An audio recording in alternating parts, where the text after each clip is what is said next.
estamos trabalhando sistematicamente alguns assuntos que são fundamentais, são a base para nós vivermos como cristãos. Cristão não é alienado, amém? Cristão, ele não é ignorante. Fé e razão conversam entre si. Inclusive, um dos apóstolos fala: esteja sempre pronto a responder a qualquer que queira saber a razão da vossa fé. Por isso, estudamos. Então, nós vamos continuar com as nossas aulas. Se você tiver alguma dúvida ao longo da aula, você vai anotar que no final vamos abrir para perguntas. Amém? Todos que desejarem fazer, fiquem à vontade. Hoje a gente vai falar sobre antropologia. A gente vai trabalhar alguns textos em Gênesis. Então já peço que você deixe aberto Gênesis 1. Vamos ler alguns versos, capítulo 1, 2 e 3 de Gênesis. O que é antropologia? Antropologia vem do grego anthropos, que significa homem, e logos, que significa estudo. Antropologia é o estudo do homem. Nós vamos chamar de a doutrina do homem. Não é doutrina de homem. Sabe aquilo que a gente fala? Você vê em muitas igrejas, doutrinas de homem. A gente vai trabalhar o que a Bíblia fala sobre o que é o homem, o que é o ser humano. Salmo, capítulo 8, verso 4, diz assim: que é o homem mortal, para que te lembres dele, e o filho do homem para que o visites. Essa pergunta, que é o homem ou quem é o homem, é uma pergunta fundamental para a existência humana. Inclusive, a nossa geração se fala muito sobre identidade, o que eu sou, o que eu faço, o que eu nasci para ser, qual é a minha essência. Então, a antropologia bíblica vai dar essa resposta. A antropologia socialmente falando, ou a antropologia que as escolas vão estudar, que não necessariamente estão erradas, elas vão dar um viés sociológico. A antropologia bíblica, ela vai tratar da natureza, da origem, do propósito e da condição do ser humano. Tá bom? Então, hoje a gente vai estudar a antropologia bíblica a partir de 4 pontos. O primeiro, a criação do homem, a queda do homem, a depravação total e a imagem de Deus. Vocês vão perceber que a aula de hoje, a aula da semana que vem, que é a hamartiologia, a doutrina do pecado, e a outra aula da semana seguinte, que é a soterologia, a doutrina da salvação, elas estão interligadas entre elas. A gente vai falar hoje da essência do homem, semana que vem vamos falar do pecado, e na outra semana nós vamos trabalhar sobre a salvação. Então vocês vão perceber que alguns pontos eles vão estar sendo ecoados nas 3 aulas, porque é necessário para a gente entender a essência de cada assunto. Amém? Bom, vamos lá. Gênesis, capítulo 1. Você deixou aberto, você não é rebelde, né? Gênesis 1. O Lincoln gosta do rebelde, né? Tu gosta. A Luísa também, né? Gênesis 1, 27. Diz assim: e criou Deus o homem à sua imagem. A imagem de Deus o criou. Macho e fêmea os criou. E Deus os abençoou. E Deus lhes disse: frutificai, multiplicai-vos e enchei a terra, e sujeitai-a, e dominai sobre os peixes do mar, e sobre as aves dos céus, e sobre todo animal que se move sobre a terra. Bom, aqui a gente está vendo a criação do homem. E só nesses poucos trechos, poucas frases, a gente tem verdades fundamentais sobre a criação do homem. Primeiro, de onde veio o homem? Você vai ter alguns da ciência, não são todos, que vão falar que viemos do macaco, que houve uma evolução, e nessa evolução chegamos hoje no ser humano. Aí tem o meu comentário, né? Se isso é o ser humano evoluído, né? Tem um problema muito grande com essa tal evolução. Bom, brincadeira à parte, a Bíblia ela vai ser categórica e enfática em dizer que o homem ele foi criado da forma como ele é por Deus, na forma como é no sentido ser humano, no sentido células, corpo, alma, espírito.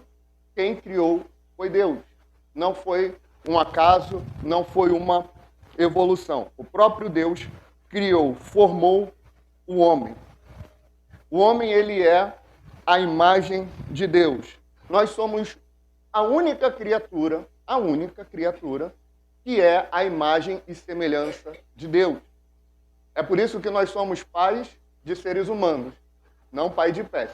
Amém? Por quê? O cachorro, por mais legal que seja, de alguns, né?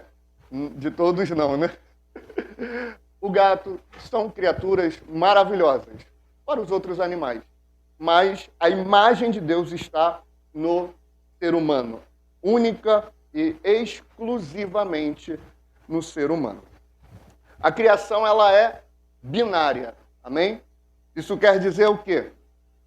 A criação, o homem, o ser humano, é apenas homem e mulher.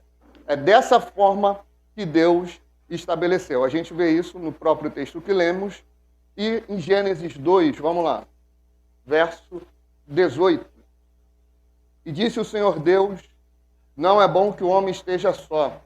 Far-lhe-ei uma adjutora que esteja como diante dele. Havendo, pois, o Senhor Deus formado da terra todo animal do campo e toda ave do céu, trouxe a Adão para este ver como lhe chamaria.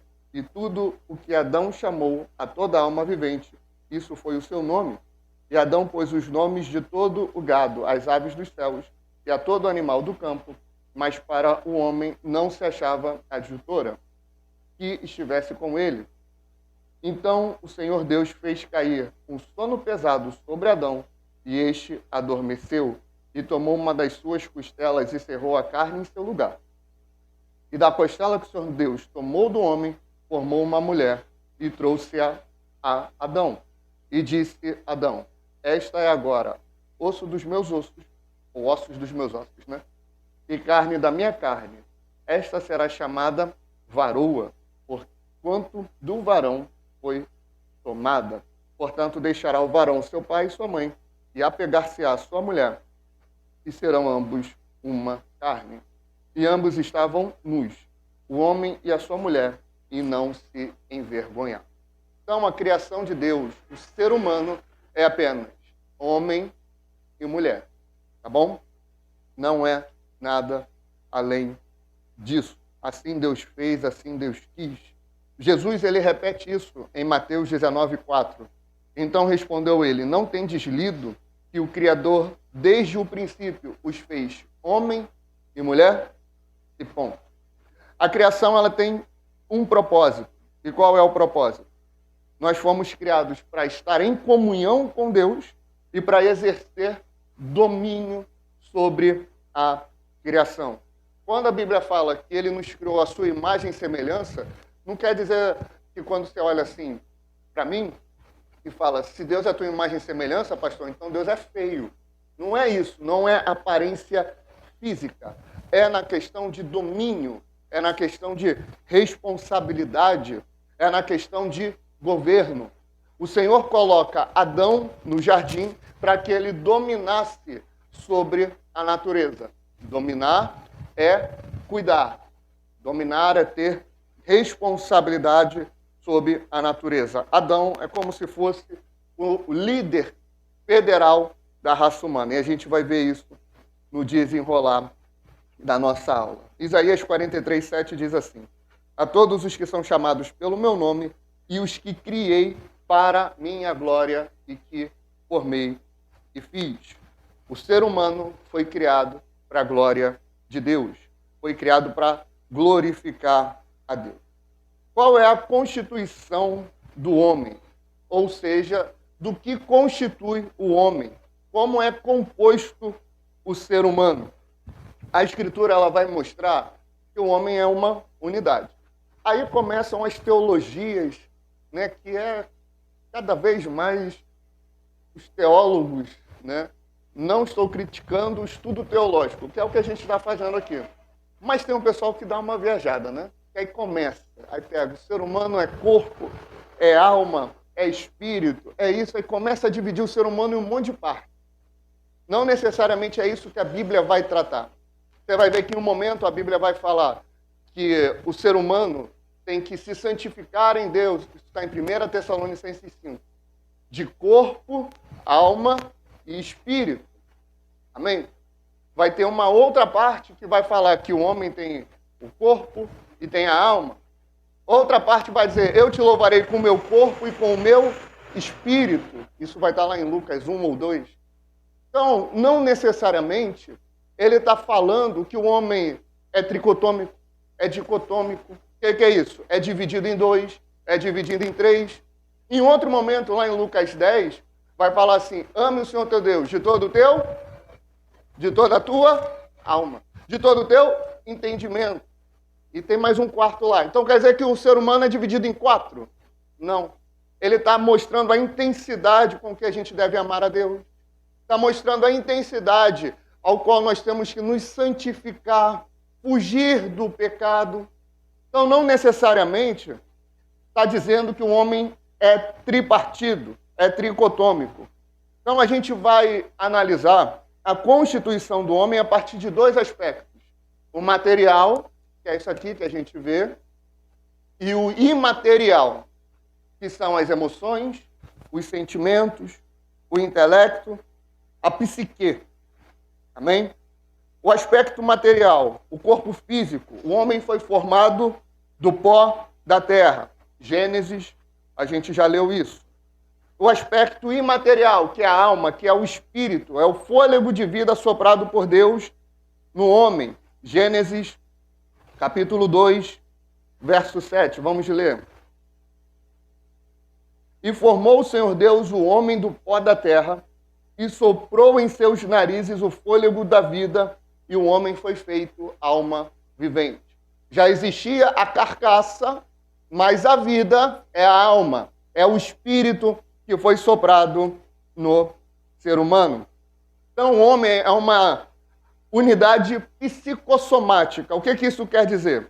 Psique é a mente, é a parte imaterial, e o soma, aqui nesse termo, significa corpo.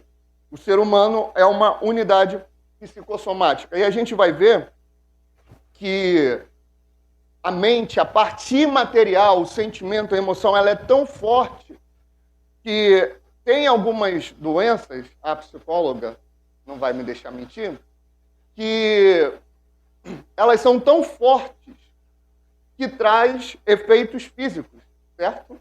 A gente tem, por exemplo, a ansiedade. Ela pode causar falta de ar. Estresse pode provocar gastrite, por exemplo, ou em outros a queda de cabelo, certo? Tristeza muito forte pode gerar dores.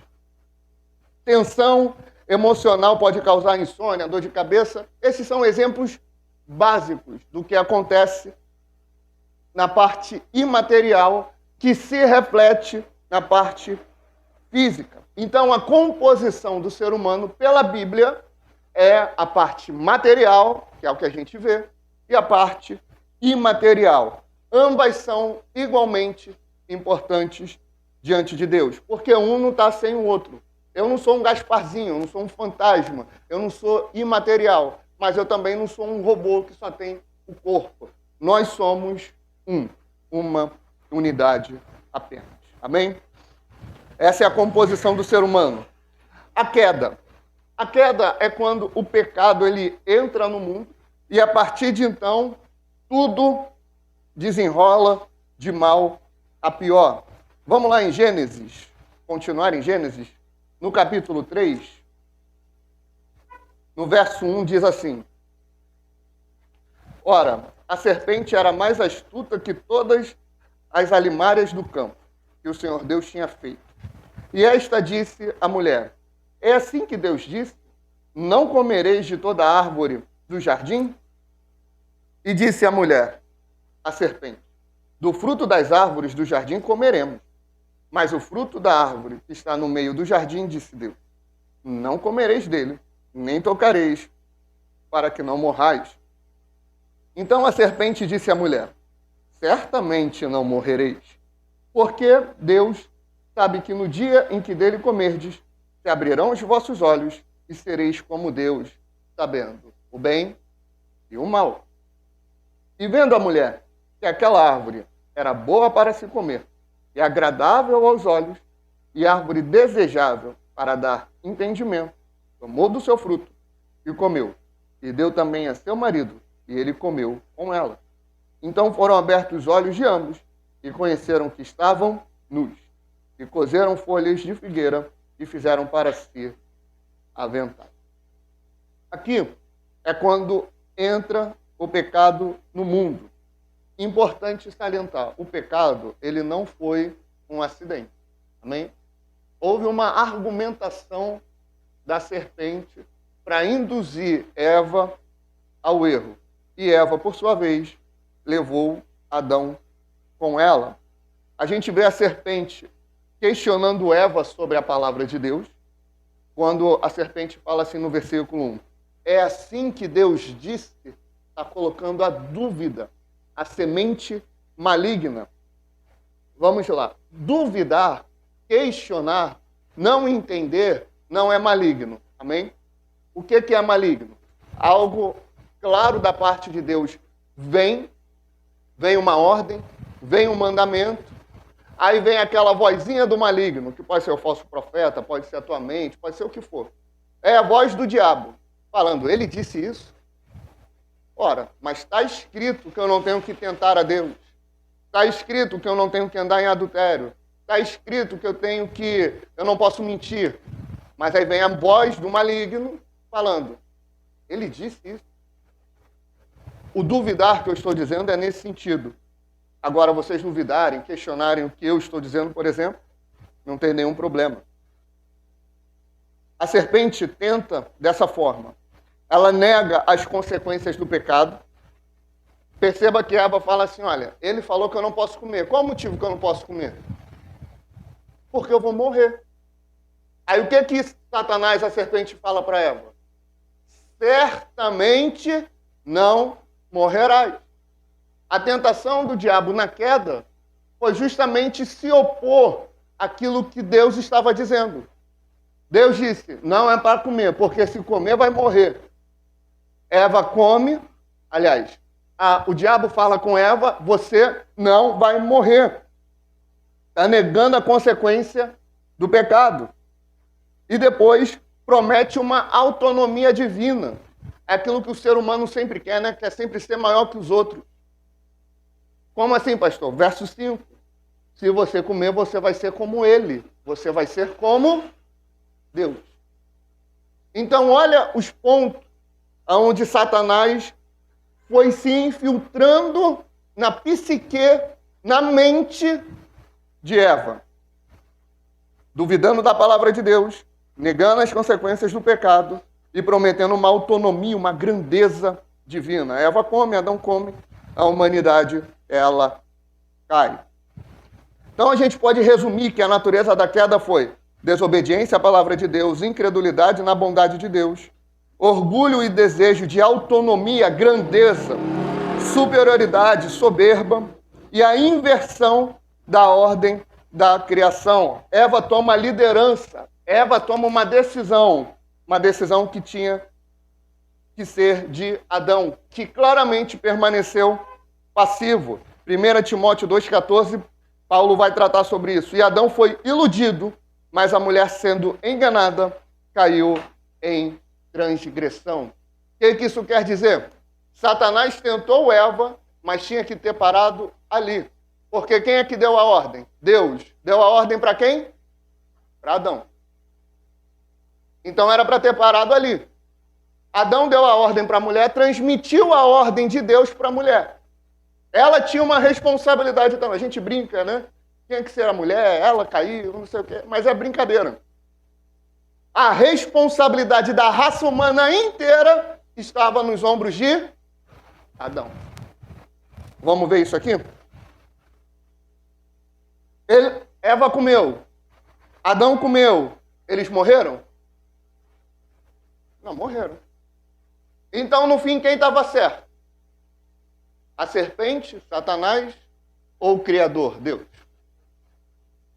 O Criador continuou certo. Por quê? Primeiro, eles tiveram uma morte espiritual. Depois disso, você vai ver que eles foram separados do jardim que estava lá no Éden. O jardim do Éden era o lugar de comunhão que eles tinham com Deus. Então, a morte espiritual acontece com esse afastamento. Ó, não é para ir, não é para comer ali da árvore, a árvore da vida, não é para comer. E acabou para vocês. Aqui não entra mais. Estão separados. Morte significa separação. Separados. Só que eles aparentemente viveriam eternamente já daquela forma antes da queda. Apocalipse vai dizer, olha, você vai comer do fruto da árvore da vida para que viva eternamente. Então teve a morte espiritual, foram separados de Deus, e a partir dali eles começaram a ter uma morte física de forma gradativa. Tanto que a época não se preocupava em contar os anos. Adão já nasceu adulto, e é isso mesmo. E ele vai viver eternamente, mas ele peca, ele erra, e a morte entra na humanidade por culpa de Adão. Gênesis 3,19. Do suor do seu rosto comerás o teu pão, até que tornes a terra, pois dela foste formado, porque tu és pó, e ao pó tornarás. Romanos 5,12. Portanto, assim como por um só homem entrou o pecado no mundo, e pelo pecado a morte, assim também a morte passou a todos os homens, porque todos pecaram. Agora, olha só o que ele está dizendo. O pecado veio por um só homem. E por conta disso, todos pecaram. Adão é o grande culpado, não é Eva, da humanidade ter caminhado de mal a pior. Agora, quando a gente trabalha sobre a maldição da criação, a gente precisa entender que ela não afeta só o ser humano. É por conta disso que a gente tem enfermidade, tem patologias, tem todos esses problemas. É consequência da queda, não é só um problema espiritual. Não é só um problema de buscar a Deus. O grande problema é que desfigurou toda a criação que Deus fez. Olha só, Romanos 8,20, Paulo vai falar. Pois a criação está sujeita à vaidade, não voluntariamente, mas por causa daquele que a sujeitou, na esperança de que a própria criação será redimida do cativeiro da corrupção, para a liberdade da glória dos filhos de Deus. Porque sabemos que toda a criação, a um só tempo, geme e suporta angústias até agora. Então, toda a criação, toda a existência, ela foi afetada pela queda, pelo pecado de Adão. Por quê? Primeiro que a natureza existe, e Adão, um homem, foi colocado para governar e cuidar da natureza. Só que aí, erradamente, a gente vai achar que quando a gente fala de natureza, quando a gente fala de criação, a gente está falando de uma pauta política. Inclusive, tudo no Brasil hoje é politizado, né? Teve a pregação da irmã, que ela falou sobre o abuso, né? De mulheres, de criança, agressão às mulheres. Aí vem a direita e a esquerda brigando, né? Tudo politiza. Tudo politiza.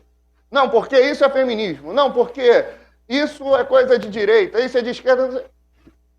Não tem isso. O errado é errado, amém?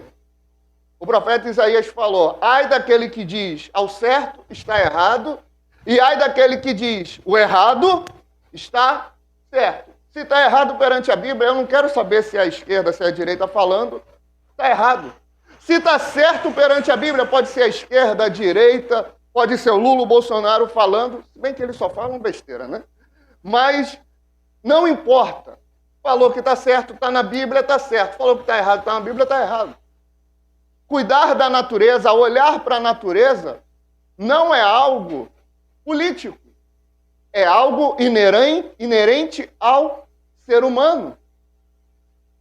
Quando a gente olha para a criação, a gente precisa olhar nela e falar, a assinatura de Deus está na criação. Tudo que Deus fez, a inteligência do cientista, do médico, tudo isso é criação de Deus. E foi deturpado por quem? Pela queda. Foi deturpado pelo pecado. Aí eu te digo, se tudo é tão belo, mesmo desfigurado pelo pecado, que dirá quando tiver tudo redimido? Que dirá quando não tiver mais a barreira do pecado? Mas o ser humano não consegue olhar dessa forma. Quer politizar tudo. Mas o Adão, então, ele transmite o pecado através da sua liderança. Jesus, ele fala assim, em Mateus 23, ferirei o pastor quem é? O líder. Ferirei o pastor e as ovelhas se dispersarão. Você percebe? Em toda comunidade cristã, em toda igreja, você vai ter problemas. Amém? Você vai ter conflitos. Aqui, por exemplo, você vai ter. Ainda não teve. E eu espero que demore muito a ter. Eu espero que eu já tenha morrido quando tiver. Eu quero paz. Eu já não aguento mais tanto problema que eu já vi dentro de igreja. Mas é normal ter. Só que perceba, quando é um problema ou um pecado, uma fraqueza da membresia da igreja, a gente vai e trata. Agora, quando é um pecado, quando é um escândalo que vem da liderança, esquece. Aquela igreja, ela vai ruir. Porque a quem muito é dado, muito lhe será cobrado. Eva peca. Se fica em Eva, está tudo certo. Adão vai e trata. Mas quando Adão traz o escândalo, ferirei o pastor. Ele vai trazer uma consequência para todos os seus liderados. Para toda a sua gene. Para toda a sua gentalha. Que é o que significa. Para toda a criação. Para todas as outras pessoas. É como se ele tivesse passado através do sangue a natureza pecaminosa para todos os seres humanos. Por isso que é errado dizer, eu não pequei, eu não peco, eu não erro. Só o fato de existirmos, nós já pecamos. Porque é algo que está intrínseco em nós. Vamos para a Bíblia. Romanos 5,12 nós já lemos. Romanos 5,18. Pois assim como por um só veio a ofensa, veio o juízo sobre todos os homens para condenação. Romanos 5,19. Como também pela desobediência de um só homem, muitos se tornaram pecadores. Assim também por meio da obediência de um só, muitos se tornarão justos. 1 Coríntios 15, 22. Porque assim como em Adão todos morrem, assim também todos serão vivificados em Cristo. Então, o pecado ele veio por intermédio de Adão. E aí surge o primeiro ponto do calvinismo, que é a depravação total. O que quer dizer depravação total? A depravação total não quer dizer que todo mundo é a pior pessoa que poderia ser. Nem todo mundo é um violentador, nem todo mundo, graças a Deus, não é um estuprador, nem todo mundo é um ladrão, nem todo mundo, não sei, usa uma estrela vermelha com o número 13, nem todo mundo é assim, né? Brincadeiras à parte, irmão, nem todo mundo é o pior do que poderia ser. A depravação total não fala disso. O que a depravação total fala? Que todas as faculdades do ser humano, que tudo que está no ser humano tem um resquício de crueldade, de maldade, de pecado. A depravação total não é o máximo que nós podemos ser mal. mas é que em todas as áreas da nossa vida existe a semente do pecado. Jeremias 17:9. Enganoso é o coração mais do que todas as coisas, e desesperadamente corrupto. Quem o conhecerá? Marcos 7:21-23. Porque de dentro do coração dos homens é que procedem os maus desígnios, a prostituição, os furtos, os homicídios, os adultérios, a avareza, as malícias, o dolo, a lascívia, a inveja, a blasfêmia, a soberba, a loucura. Ora, todos estes males vêm de dentro e contaminam o homem. Isso daqui é fundamental, ainda mais no período que a gente está. Vamos voltar para a política um pouco? O que é ser bom? Para a esquerda, ser bom é ser de esquerda. E para a direita, ser bom é ser de direita. Isso não é verdade. Você vai ter muita gente boa na esquerda e você vai ter muita gente boa na direita. Você quer ver uma coisa? Final do ano passado, começou o escândalo do banco. Qual é o nome do banco? Banco Mais. Começou o escândalo do Banco Mais. Aí o Alexandre de Moraes, idolatrado pela esquerda e odiado pela direita, tem a esposa que recebeu 129 milhões do... Qual é o nome do que está preso? O dono que está preso, qual é o nome? Vorkata. É Daniel, né? Daniel Vorkata. Recebeu lá. Aí é o caos, né? Tá vendo? Está envolvido em corrupção? E deve estar mesmo. Deve estar. Mas aí essa semana saiu que o Flávio Bolsonaro pediu para o mesmo Daniel Vorkata 130 e poucos milhões. 137? Alguma coisa assim. Né? Ele pediu, tem um áudio dele pedindo. Aí o que a direita faz? Porque ideologia política não resolve esses problemas que Jesus está falando, irmão. Não é ser seguidor de um ou de outro. A solução sempre está em quem? Jesus. Mas enquanto a igreja vai se perdendo nisso, aí pode ver, vai ter um monte de político convertido esse ano nos púlpitos. Isso é ironia, tá? É tudo sujo, tudo corrupto. Você olha para a Bíblia, o problema não é a ideologia política. Se a ideologia política está aprovando o pecado, está incentivando o pecado, que seja, está errado. Se não está, melhor ainda. Só que qual é o problema da raça humana, irmão? Que é o que a antropologia bíblica vai ensinar. É a ideologia política? O problema está bem aqui, ó. Eu consigo perceber o choque na cara de alguns enquanto eu estou falando isso. Mas se a gente não se render para a verdade bíblica e ficar na luta política por ela mesma, a igreja vai continuar estagnada do jeito que está. Você pode ter opinião política? Eu estou falando contra isso? Não. Você pode ter teu posicionamento político? Pode. Você pode ter o teu candidato? Pode. Eu tenho o meu. Tem uns que eu olho, esse é legal, esse é maneiro, esse não é tão ruim quanto o outro, e vou seguir minha vida. Agora, idolatria política, o problema não é a ideologia política.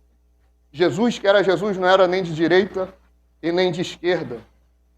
Jesus era dele, porque dele e por ele são todas as coisas. Amém?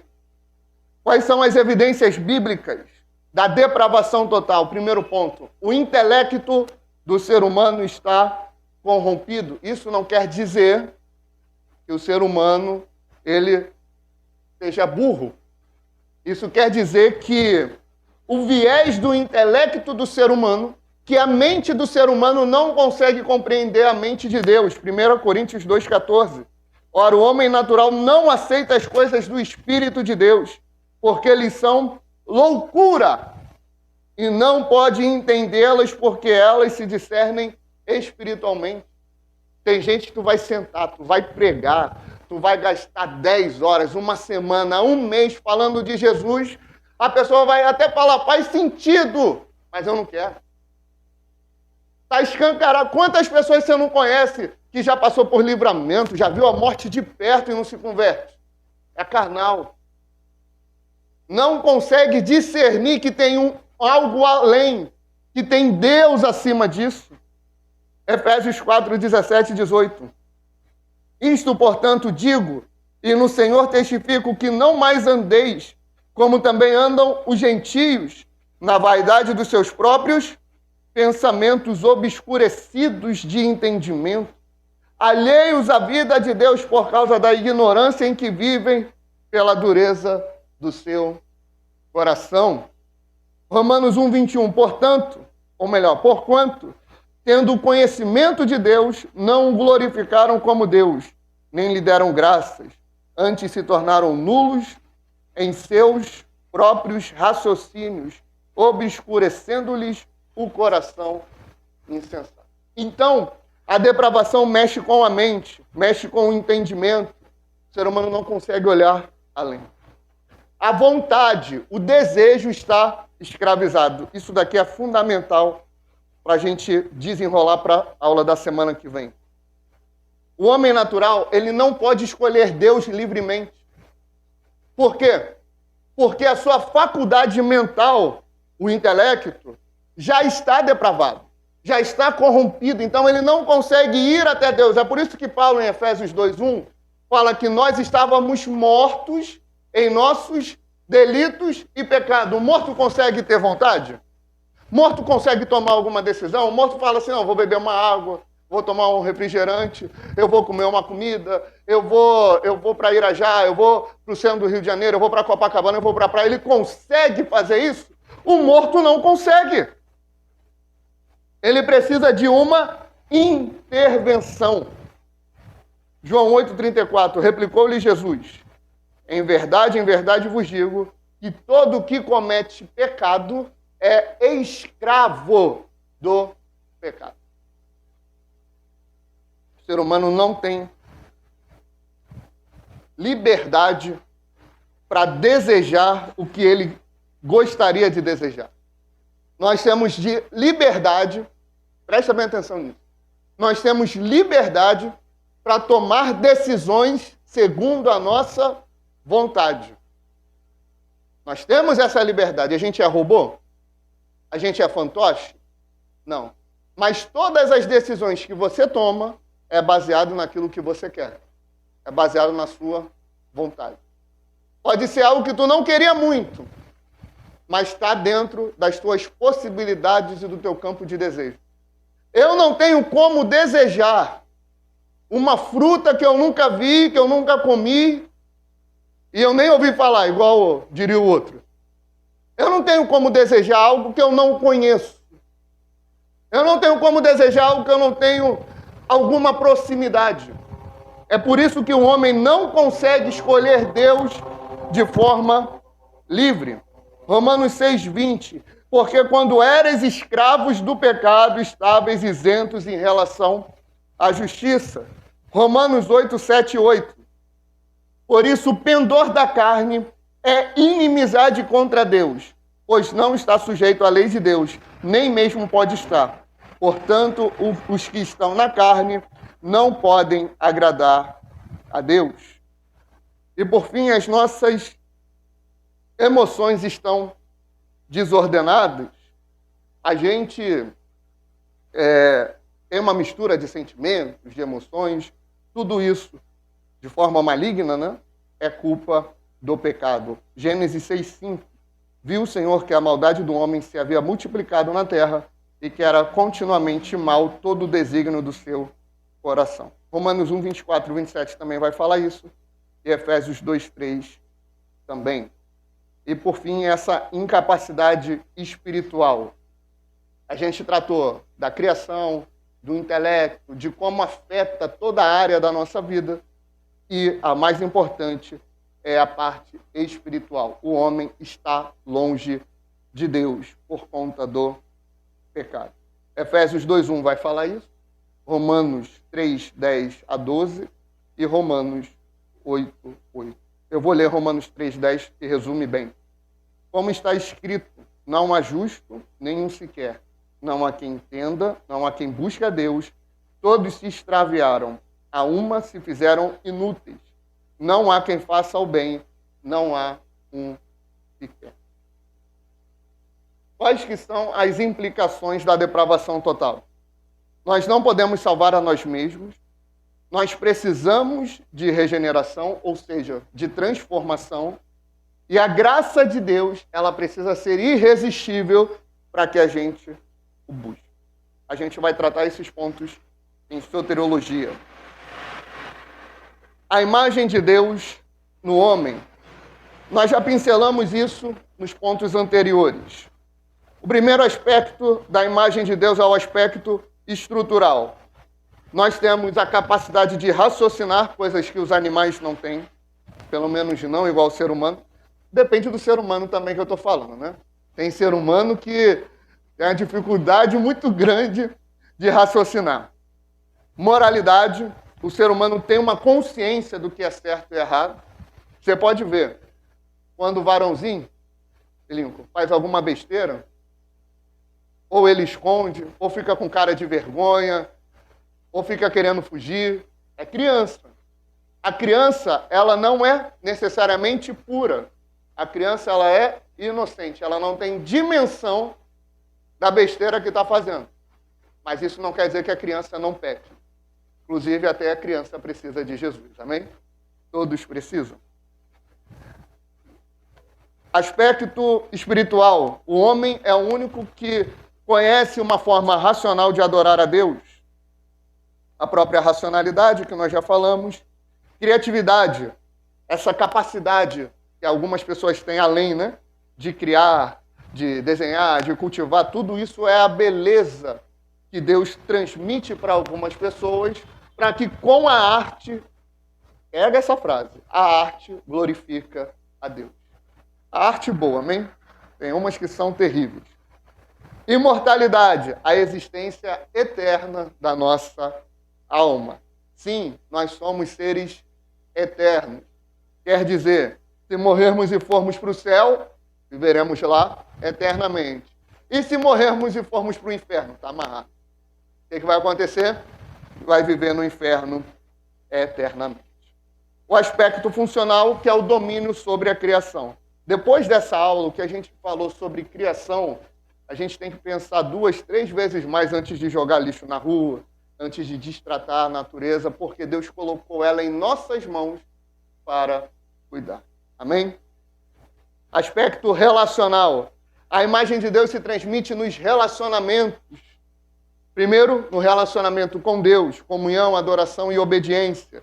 Com o próximo, amor, justiça, serviço, cuidar do próximo, estender a mão para ajudar o próximo. Isso não quer dizer que a gente seja ONG, né? A gente tem a nossa vida, a gente tem as nossas responsabilidades.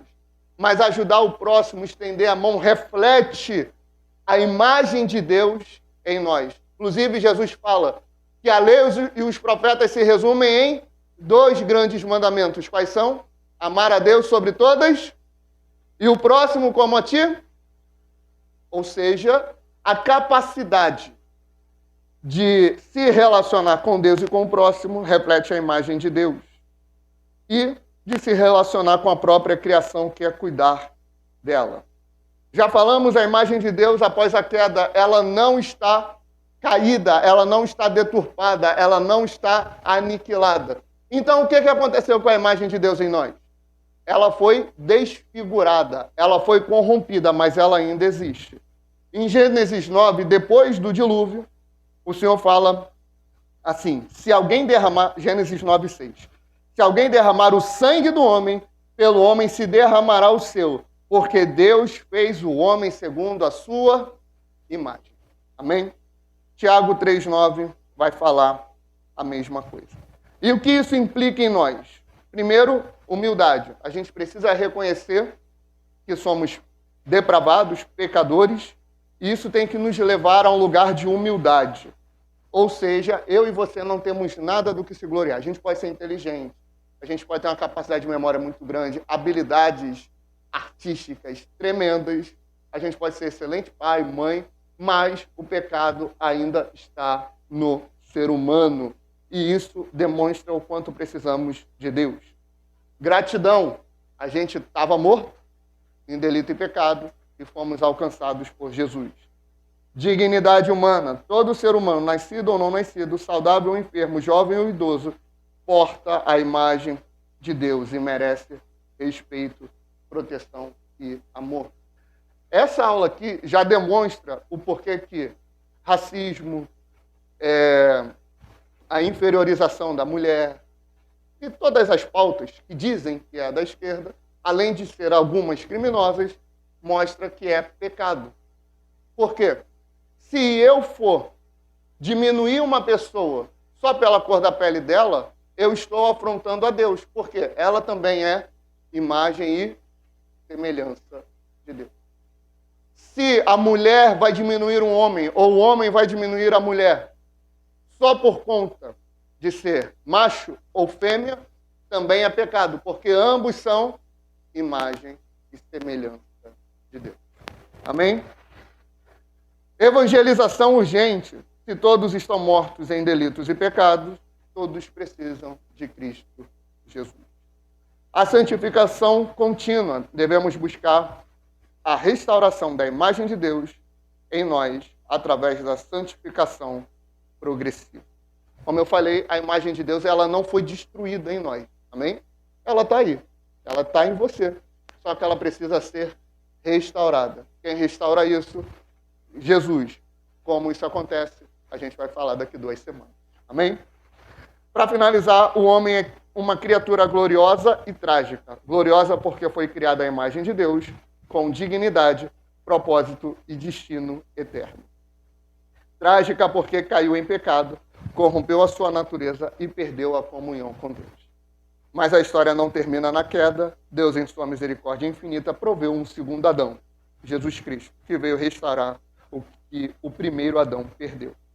Nossa esperança não está em nós mesmos, mas no Redentor, que nos recria a imagem de Deus e também nos transforma de glória em glória até o dia da glorificação final. Amém? Alguém tem alguma pergunta?